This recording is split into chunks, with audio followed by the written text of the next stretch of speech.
मंगलमय मंगल करे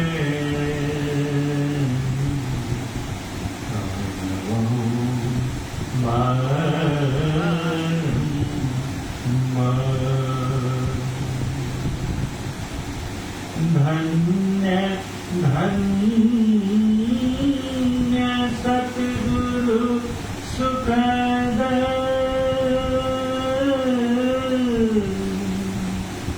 महिमा कही न जाए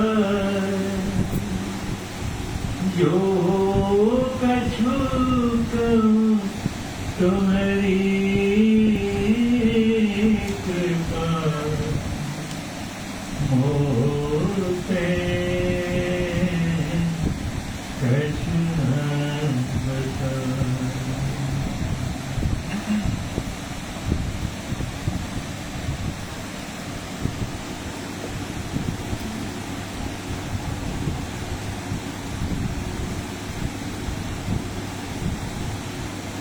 बोलिए प्रेम से श्री सद्गुरु महाराज।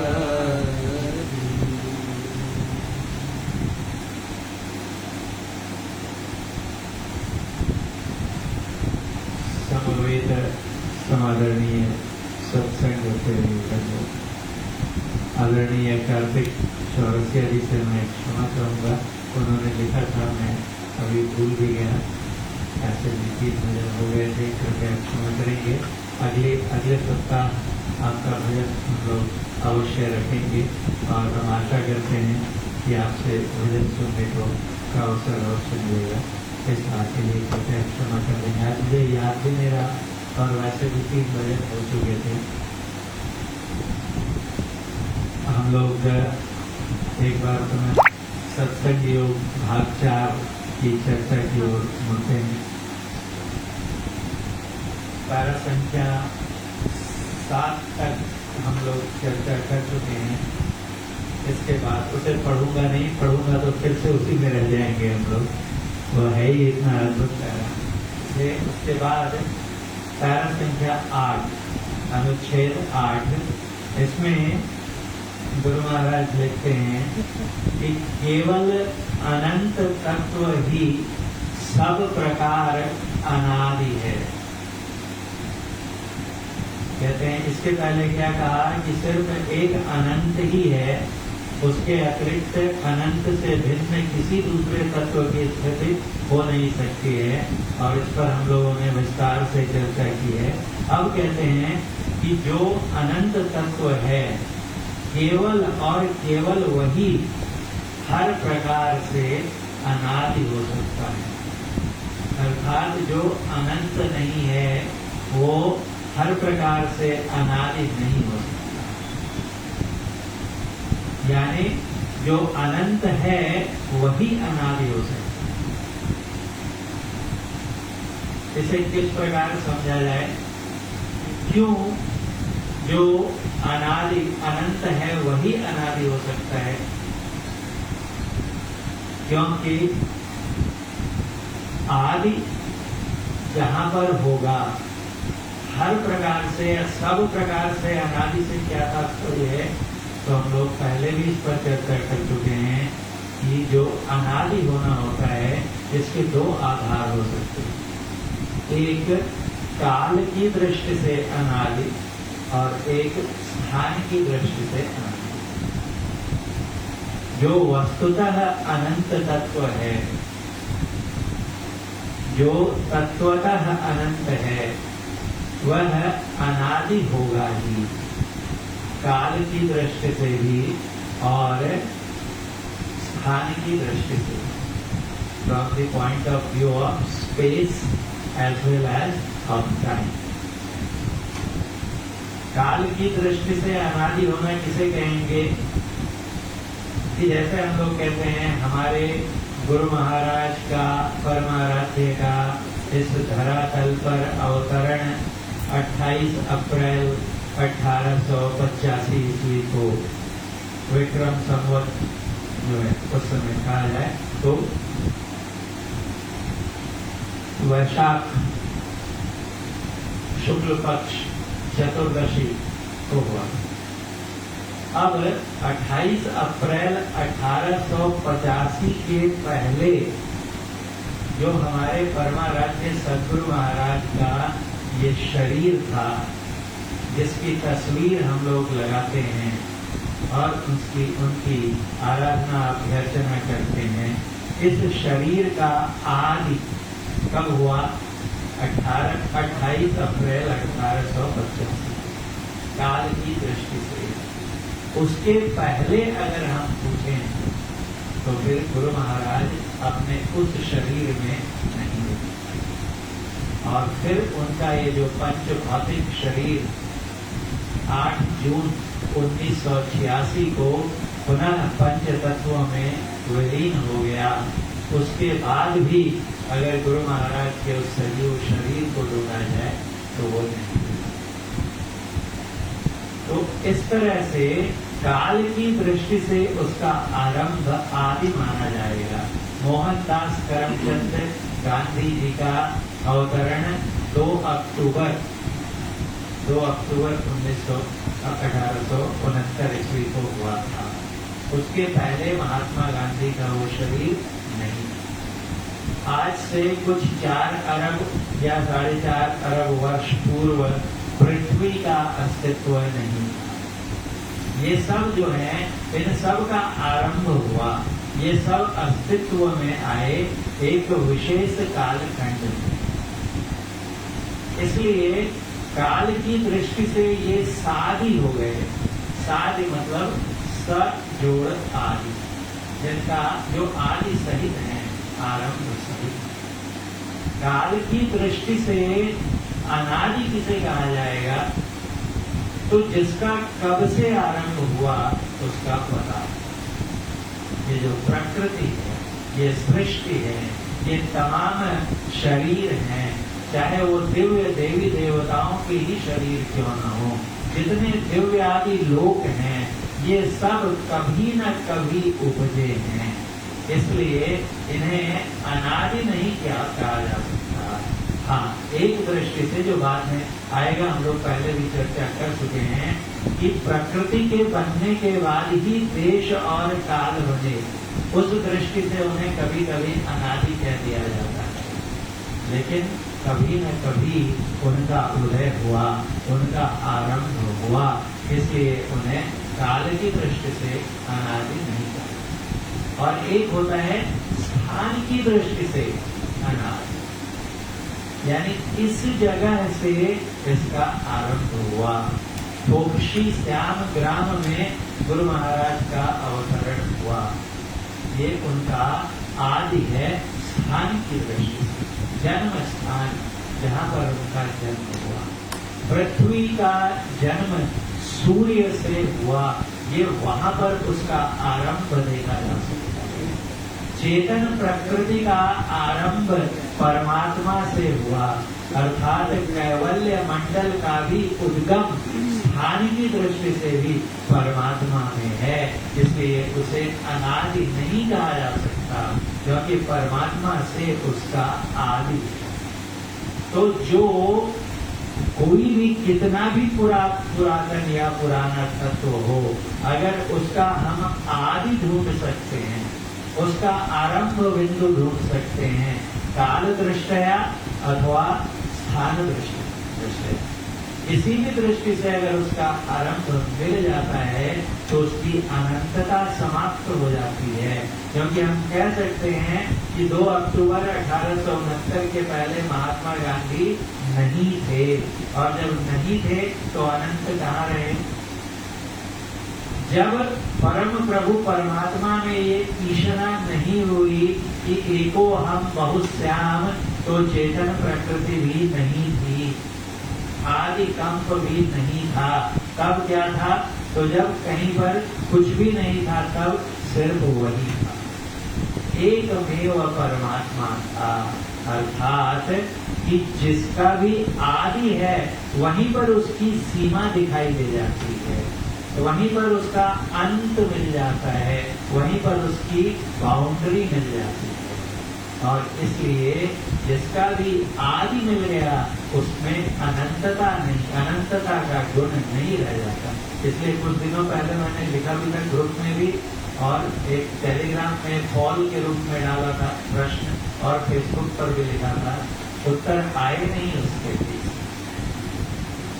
कि क्या आदि जो है वही एक प्रकार से अंत भी है? क्या आदि ही एक अर्थ में अंत भी कहा जा सकता है अथवा नहीं? तो इसका उत्तर यही होगा कि आदि का अभिप्राय भी एक अर्थ से अंत ही उसका आरंभ हुआ, वहीं उसकी सीमा मिल गई, वहीं उसकी परिमिति मिल गई, वहीं से उसका परिसीमन हो गया। और कहा इसलिए आदि भी एक अर्थ में अंत का ही द्योतक है। इसलिए काल की दृष्टि से और स्थान की दृष्टि से सब प्रकार से अनंत अगर कोई हो सकता है तो सिर्फ तत्वतः अनंत तत्व। इसलिए गुरु महाराज कहते हैं कि केवल अनंत तत्व ही सब प्रकार से अनादि। सिर्फ एक अनंत ही ऐसा तत्व है जिसको हम कह सकते हैं कि चाहे वो समय की दृष्टि से, समय के ख्याल से, विचार से हो, या जगह के विचार से हो, दोनों ही विचार से उसका आदि नहीं है। क्योंकि आदि मिल गया तो अंत मिल जाएगा।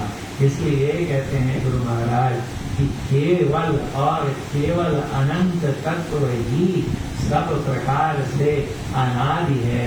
उसके अतिरिक्त जितने भी हैं वो सब सादि हैं।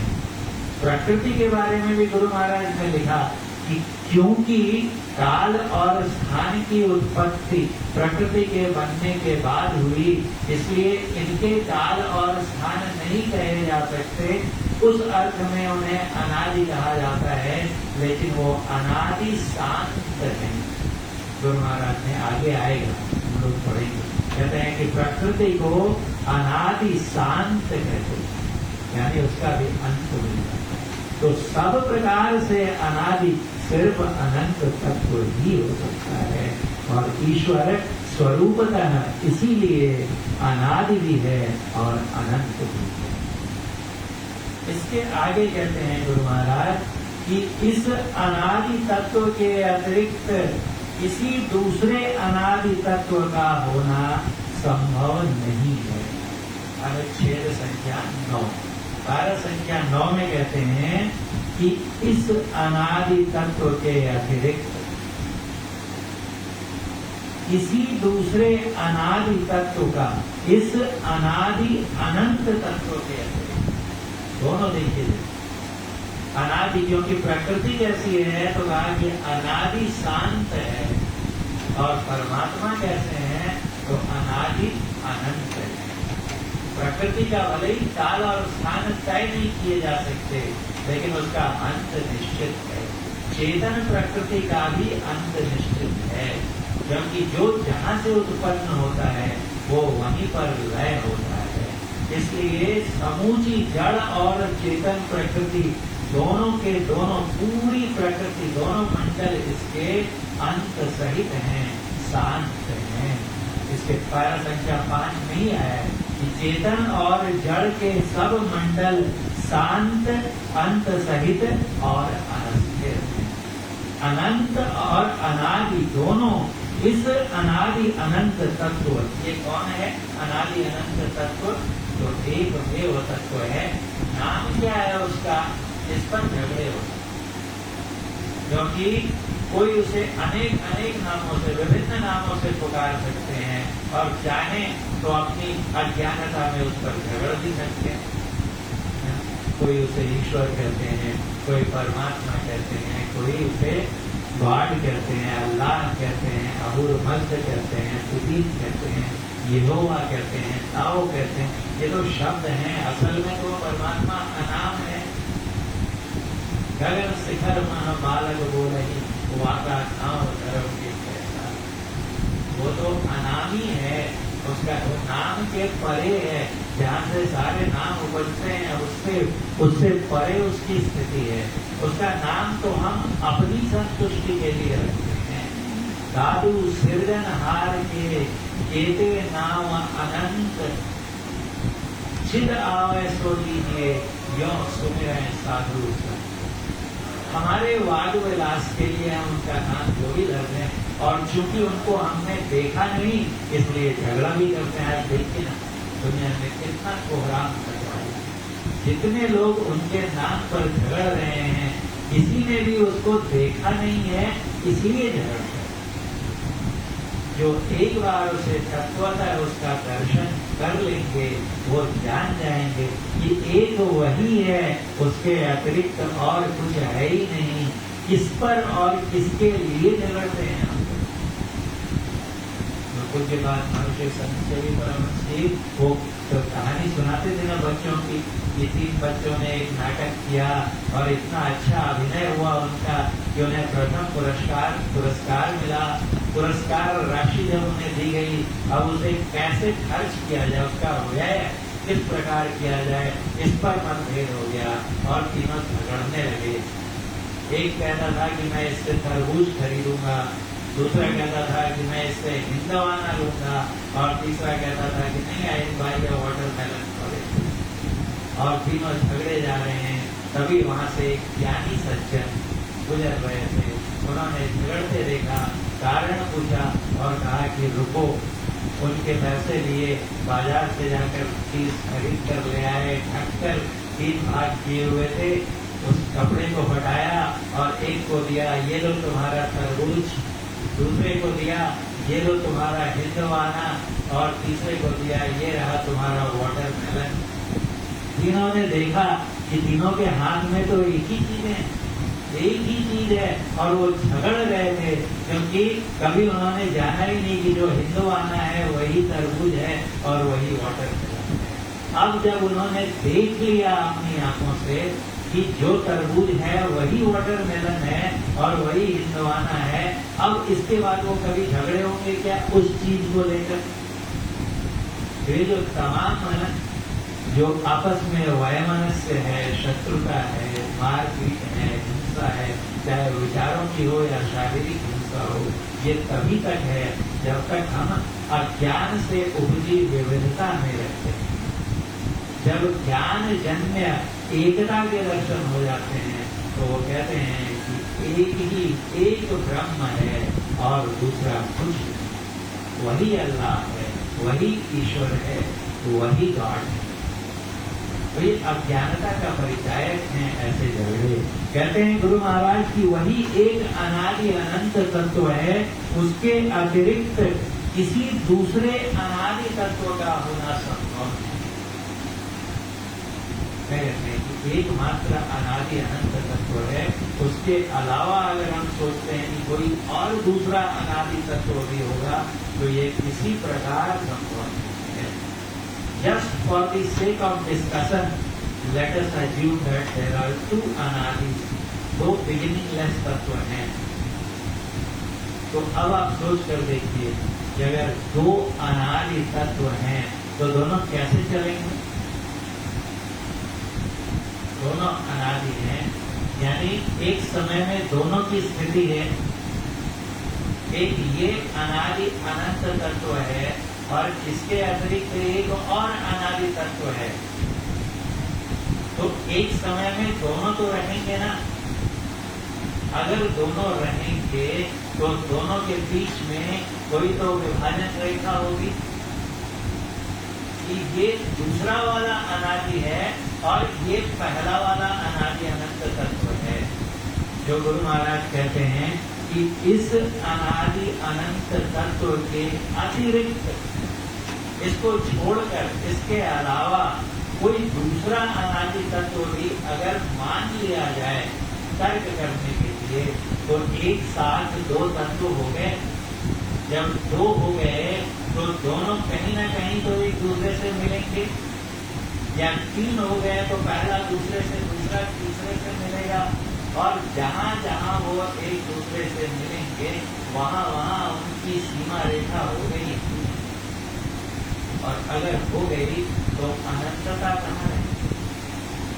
तो इसलिए कहते हैं हाँ, 2 अनादि स्थान तो हो सकते हैं, प्रकृति के मंडल हैं, तो अगर काल की दृष्टि से कहा जाए तो परमात्मा अनादि, उस अर्थ में अगर कहें तो ये तत्व ही अनादि, लेकिन ये शांत है, यानी कहीं न कहीं उसका अंत था। कहते हैं कि जो पूरी प्रकृति, उपनिषद में एक श्लोक आया है, ये श्लोक याद नहीं है, उसका अर्थ याद है। वो कहते हैं ये जो पूरा जगत है, सिर्फ यही स्थूल जगत नहीं, स्थूल, सूक्ष्म, कारण, महाकारण और कैवल्य, ये समूची की समूची सृष्टि की स्थिति सिर्फ मध्य में है, उसके पहले भी नहीं और उसके बाद में भी नहीं। कहने का तात्पर्य क्या है कि कभी न कभी ये सृष्टि उपजी, उसके पहले वो नहीं थी, उसके पहले कौन था? तो परमात्मा थे, और कभी न कभी इसका लय होना होगा, तो फिर से ये प्रकृति नहीं रहेगी, उसके बाद कौन रहेगा? तो पुनः परमात्मा रहेगा। अर्थात इस प्रकृति की स्थिति सिर्फ बीच के एक काल में होने लगती है, उसके परे और उसमें भी परमात्मा ही अनुस्थित रहता है, समाया हुआ रहता है। इसलिए गुरु महाराज देखिए बहुत ही केयरफुली क्राफ्टेड स्टेटमेंट है। इस अनादि अनंत तत्व के अतिरिक्त जो अनादि और अनंत तत्व है परमात्मा, उसके अतिरिक्त किसी दूसरे अनादि तत्व का होना संभव नहीं है। अर्थात जो अनंत है वही अनादि हो सकता है, और वो सिर्फ एक में। इसलिए कबीर साहब ने कहा कि साहिब मेरा एक है, दूजा कहा न जाए, दूजा साहब जो कहो साहिब रहा निशान। तो जानते हुए भी अगर कहें कि दो साहब है तो दूसरा तो है नहीं। तो इसलिए परमात्मा एक मेव है। इन सब वाक्यों में क्या कहना चाहते हैं? एक ही बात कहने का प्रयास किया जा रहा है कि परमात्मा का एकत्व, परमात्मा की एकता, he alone exists and nothing other than him exists. ये दो वाक्य, ये सिर्फ वही है और उसके अतिरिक्त और कोई भी भिन्न तत्व नहीं है। जो कुछ भिन्न तत्व परिलक्षित होता है, प्रतिभाषित होता है, वो भी उनका ही रूपांतरण है, तत्वतः वो भी परमात्मा ही है। इसलिए हमारा वेद कहता है सर्व खलु वेदम ब्रह्म। सब कुछ, खलु मतलब होता है केवल, सर्व सब कुछ, इदम ये सब कुछ जो है ये क्या है? तो खलु ब्रह्म, ये सब केवल ब्रह्म है। All that exist is Brahma and Brahma alone, nothing else exists. जिसके भी एग्जिस्टेंस का हमें आस होता है, आभास होता है, वो सिर्फ आभास मात्र है, वो माया है, अनरियल है, मिथ्या। इसी को इतने पैराग्राफ में गुरु महाराज समझाते हैं ताकि कम से कम बौद्धिक स्तर पे हमारे मन मस्तिष्क में परमात्मा का एक स्वरूप स्पष्टता से अंकित। और ये भी बड़ी बात है, परमात्मा को स्वरूप का सिद्धांत में, बौद्धिक ज्ञान में समझ लेना भी कोई कम बात नहीं। गुरु महाराज कहते थे, उनके प्रवचन में आया है, उन्होंने कहा कि जिसने विचार में भी परमात्मा के स्वरूप को, ईश्वर स्वरूप को अच्छी तरह समझ लिया, वो कभी मनुष्य शरीर से च्युत नहीं हो सकता। एक गुरु महाराज की स्टेटमेंट है, उद्घोष है, क्योंकि जो परमात्मा को इस तरह जान लेगा, उसके दिल में उसे जानने की आकुलाहट न हो, यह असंभव है। जो ये इस प्रकार के तत्व का ज्ञान जिसकी बुद्धि में स्थिर हो गया है, वो उसे बिना प्राप्त कराए चैन से रहने नहीं देगा। और इस तरह से जो संस्कार बनेगा, इस संस्कार का क्या कहते हैं, पुष्पित होना, पल्लवित होना और प्रतिफलित होना, ये मानव योनि छोड़कर अन्य किसी योनि में संभव है ही नहीं। इसलिए जो सिद्धांत की दृष्टि से बुद्धि के स्तर पर भी ईश्वर के स्वरूप को समझ लेता है। गुरु महाराज क्यों इतनी मेहनत करते थे? अपने हर प्रवचन में लगभग उनके प्रत्येक प्रवचन में किसी न किसी तरह से डायरेक्टली इनडायरेक्टली ईश्वर स्वरूप की चर्चा आती ही थी। और गुरु महाराज जब प्रवचन करते थे उनके 80% प्रवचन तो निठार देहातों में हुआ करते थे, जहाँ कई अनपढ़ लोग रहते थे। हरवाहा चरवाहा सबको उनके बीच में जाकर इतने पूरे ज्ञान का प्रचार करते थे। क्यों करते थे? इसी प्रकार अगर सबके मन में ये बात बैठ गई तो आज न कल न परसों वो इस राह पर आएंगे ही, आना ही होगा। और इसीलिए यहाँ भी देखिए इतने तरह से 10वें श्लोक में क्या कहते हैं कि जो स्वरूप से अनंत है उसका अपरंपार शक्ति युक्त होना परम संभव। इतने तरह से इतनी मेहनत करते हैं गुरु महाराज समझाते हैं। और ये तो यहाँ पर सूत्र रूप में है और अपने प्रवचनों में इन सब बातों को वो व्याख्यायित भी किया करते हैं। रोज हम लोग सिद्धांत पढ़ते हैं, उसमें भी है ना, जो परम तत्व अपरंपार, हम लोग बोलते हैं अपरंपार शक्ति युक्त। तो क्या कहते हैं गुरु महाराज कि जो स्वरूपतः अनंत है उसका अपरंपार शक्ति युक्त होना परम। देखिए बहुत शक्तिशाली कोई हो सकता है, अति शक्तिशाली हो सकता है, लेकिन अपरंपार शक्ति युक्त होना, जिसकी शक्ति का पार ही नहीं हो, जिसकी शक्ति का पारावार न हो, जिसकी शक्ति का की माप न की जा सके, ऐसे शक्ति से युक्त एकमात्र परमात्मा ही हो सकता है। और वो कैसा होगा तो कहते हैं जो स्वरूपतः अनंत है। जो अनंत नहीं है उसकी शक्ति की सीमा होगी, वो अपरंपार शक्ति युक्त नहीं हो सकता है। छोटे स्तर पर देखिए ना, मैं परिवार का मुखिया हूँ तो ज्यादा से ज्यादा मेरा जोर कहाँ चलेगा? मेरे परिवार पर, मेरे परिजनों पर, मेरे मित्रों पर, मेरे संबंधियों पर। उसके बाहर मेरा जोर चलेगा क्या? और वहां पर भी हमेशा चले जरूरी नहीं क्या? आज बच्चे हमारा कहना मान ही लेंगे क्या? ये अनिवार्य है? पत्नी हमारा कहा या पत्नी का कहा पति मान लेगा क्या? ये अनिवार्य है? दिखता है ना हमें सामने? नहीं होता।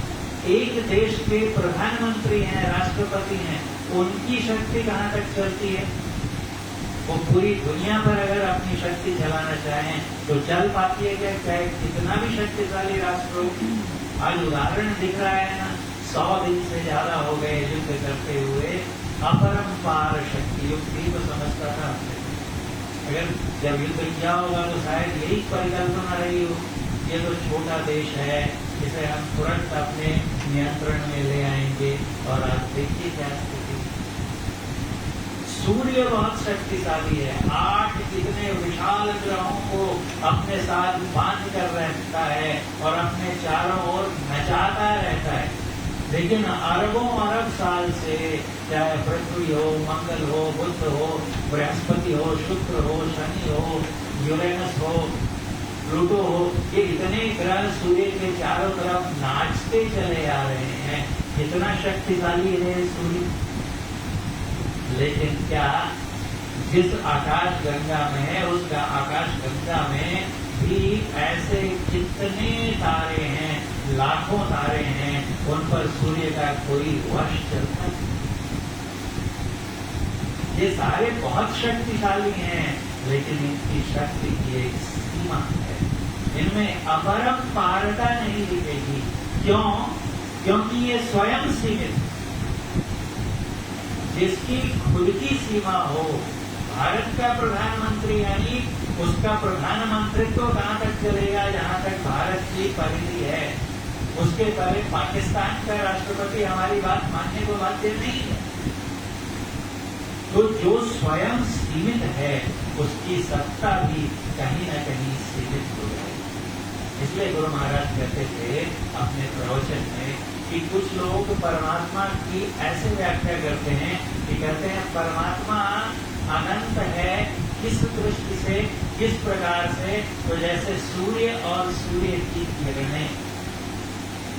कहते थे कि वो परमात्मा को एक देशीय मानते हैं। सूर्य एक घट के किसी खास हिस्से में ही रहता है ना, ब्रह्मांड के सूर्य एक जहां भी जब भी रहता है तो एक खास हिस्से को ही वो घेरता है, उसके अलावा बहुत सारा अनंत स्थान है आकाश में। तो एक देशीय हो गया ना, उसका एक स्थान है जहां पर सूर्य रहता है। सूर्य और कहते हैं कि ऐसे ही परमात्मा एक लोक में रहता है, लोक विशेष में रहता है।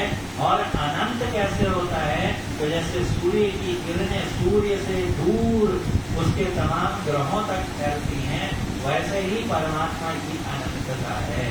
गुरु महाराज कहते थे कि जो सीमित है उसकी किरणों की भी सीमा होगी। सूर्य की किरणें जो दूसरे प्रॉक्सिमा सेंटोरी या ऐसे दूसरे स्टार हैं, वहां तक सूर्य का प्रकाश पहुंचता है। जो हमारे स्पेस स्टेशन हैं, वहां पर जो हमारे स्पेस यात्री हैं, स्पेस ट्रैवलर्स हैं, अंतरिक्ष यात्री, वो जब जाते हैं और निकलते हैं तो वहां घोर अंधकार दिखता है, कुछ दिखाई नहीं देता है। तो ये सूर्य का प्रकाश तो अपने सौर मंडल से बाहर भी नहीं जा पाता। तो क्यों नहीं जा पाता? क्योंकि सूर्य की सीमा, सूर्य का प्रकाश कितनी दूर तक जाएगा, उससे हजारों लाखों गुना बड़े तारे हैं। जितना बड़ा तारा होगा उसका प्रकाश और उतनी दूर तक जाएगा। जितना उसका आकार है, जितना उसका परिमाण है, उसी के अनुपात में उसकी किरणें फैलेंगी। लेकिन हर एक का अपना एक सीमित आकार है, इसलिए उसकी शक्ति की भी सीमा होगी। अपरंपार शक्ति युक्त कौन हो सकता है? जो स्वयं अपरंपार हो, जो स्वयं अनंत हो, उसी की शक्ति भी अनंत हो सकती है। और ऐसा एकमात्र तत्व परमात्मा है। दूसरे तरह से भी अगर इसे हम लोग समझने का प्रयास करें तो देखिए, आज मैं कुछ करता हूं और मुझे पता नहीं है, तो एक धारा लगा के, आईपीसी की धारा, सीआरपीसी की धारा कोई लगा करके और मुझे जेल में बंद किया जा सकता है। कहेंगे कि आपने इस धारा का उल्लंघन किया, इसलिए आपको कारागार में डाला जाता है। कौन डालेंगे? यहाँ की सरकार डालेगी। भारत के सरकार के नियम कहाँ तक लागू होंगे? यहाँ तक उसकी सीमा है। किसी भारतीय नागरिक पर उसका कानून चलता है। बाहर से भी कोई एक्स्ट्राडाइटेड क्रिमिनल आता है और वो अगर किसी शर्त विशेष के साथ लाया जाता है, जैसे हमारे यहाँ एक अपराधी लाए गए थे, उनको लाते समय हमने उनकी एक शर्त मानी थी वहां की सरकार की। उन्होंने कहा कि हम आपको इसे उसी शर्त पर देंगे, प्रत्यावर्तन करेंगे कि जब आप पहले हमें वचन दें कि आप इसे फांसी की सजा नहीं, मृत्यु दंड नहीं देंगे। तो आप देखिए, हमारे देश में आ गया, फिर भी हम वचनबद्ध हैं और उनके खिलाफ तमाम अपराध होते हुए भी हमने वचन दिया हुआ है और हम उन्हें मृत्यु दंड नहीं देंगे। तो हमारे देश के जो नियम हैं, कानून है, विधान, संविधान है, ये कहाँ तक उसकी सीमा है, उसका जोन कहाँ तक है इन्फ्लुएंस का? जहाँ तक उस देश की। भारत के कानून भारत के अंतर्गत ही लागू होंगे। भारत के जो शासक हैं, उनका शासन भारतवर्ष की धरती पर ही चलेगा, उसके बाहर नहीं चलेगा। लेकिन जो स्वरूपतः अनंत है, सब उसकी सीमा में आ जाते हैं कि नहीं आ जाते? जो कुछ भी है संसार में, धरती है, सौर मंडल है, ये स्थूल जगत है और सूक्ष्म जगत है, और सूक्ष्म जगत के अंतर्गत तमाम लोक हैं।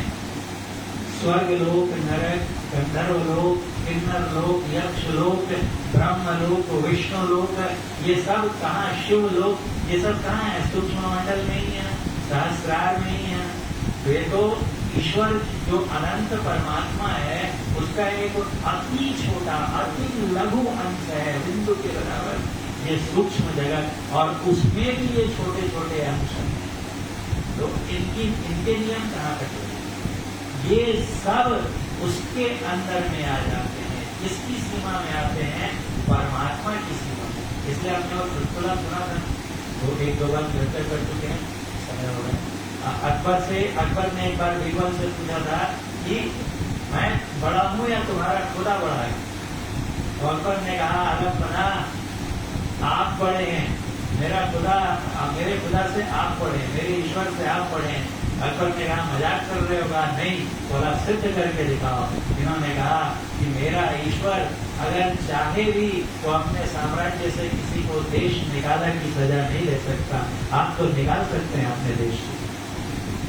अकबर बुद्धिमान का समझ में आ गया, अरे सब का सब तो ईश्वर के अंतर्गत है। जितना बड़ा प्रकृति मंडल है, चाहे वो स्थूल प्रकृति हो, जड़ प्रकृति हो, चेतन प्रकृति हो, इन सब के बाहर परमात्मा कितना बचा रह जाता है। तो गुरु महाराज कहते थे कि उसका अंदाजा, उसकी था नहीं लगाई जा सकती। यानी पूरा का पूरा विशाल प्रकृति मंडल उस परमात्मा के अंदर में आया, इसीलिए तो उसे ईश्वर कहते।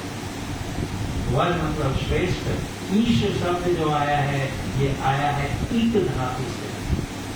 ईट धातु, ईट का अर्थ होता है शासन करना, रूल करना, गवर्न करना, जिस पर हमारा शासन चले। ईट मतलब होता है शासन करना, और ईट से आया ईश अर्थात जिसका शासन चले। और वो परमात्मा गुरु महाराज ने हर जगह देख लिया।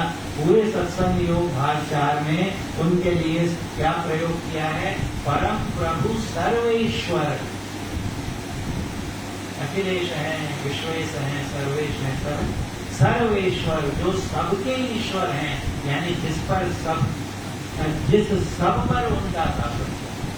क्योंकि परमात्मा अनंत है, जितने बाकी प्रकृति शांत है, जो शांत है वो अनंत के अंतर्गत ही आएगी, और इसलिए वो उस अनंत से शासित होगी, उससे नियंत्रित होगी, उससे नियामित होगी। और इसीलिए गुरु महाराज कहते हैं कि जो स्वरूप से अनंत है उसका अपरंपार शक्ति युक्त होना परम संभव, और सिर्फ वही अपरंपार शक्ति युक्त हो सकता है।